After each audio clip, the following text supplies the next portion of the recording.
Janims Hospital da CMIST PMJAY amadi IDP card holder singi lemna hidak piriba hospital asigi empanel pharmacy singna hidak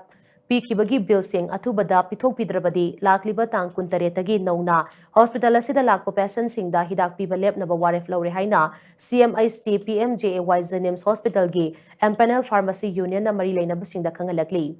empanel pharmacy union asina thadurok pastorol aman hai bill sing asi lenga ki maikei dagi nauna kaithabiu haibanate bill pithok piu hairiba sidi empanel pharmacy singda pithokina ba Janims amadi tongan tongan ba hospital singda tha kayagi mamangdagi lengakna kaitharakhraba senfamni Janims Hospital gi oina su senfam ase account yauduna leirabani atopa hospital singidi loina phangnakre adubo Janims Hospital gidi matam kuina pithok pidaba sina hospital asida scheme asigi makhada hidak piriba empanel pharmacy sing aduki matek awaba mayoknare bill sing asi pithok pinaba mari leinaba authority da kayara khanna haijakhibasu laikre arui boina aiba serolama tha asigi taratare ta pisinduna bill sing asi pithok trabadi lakliba tang kuntare tagi makha tana nauna lakpa patient singda hidak piba ngamlaroi haina khangan khibasu leire Hanadagi Janims Hospital gi ward manungda leiraga scheme asigi makhada hidak lauriba patient singdadi adumak makha tana hidak pikigani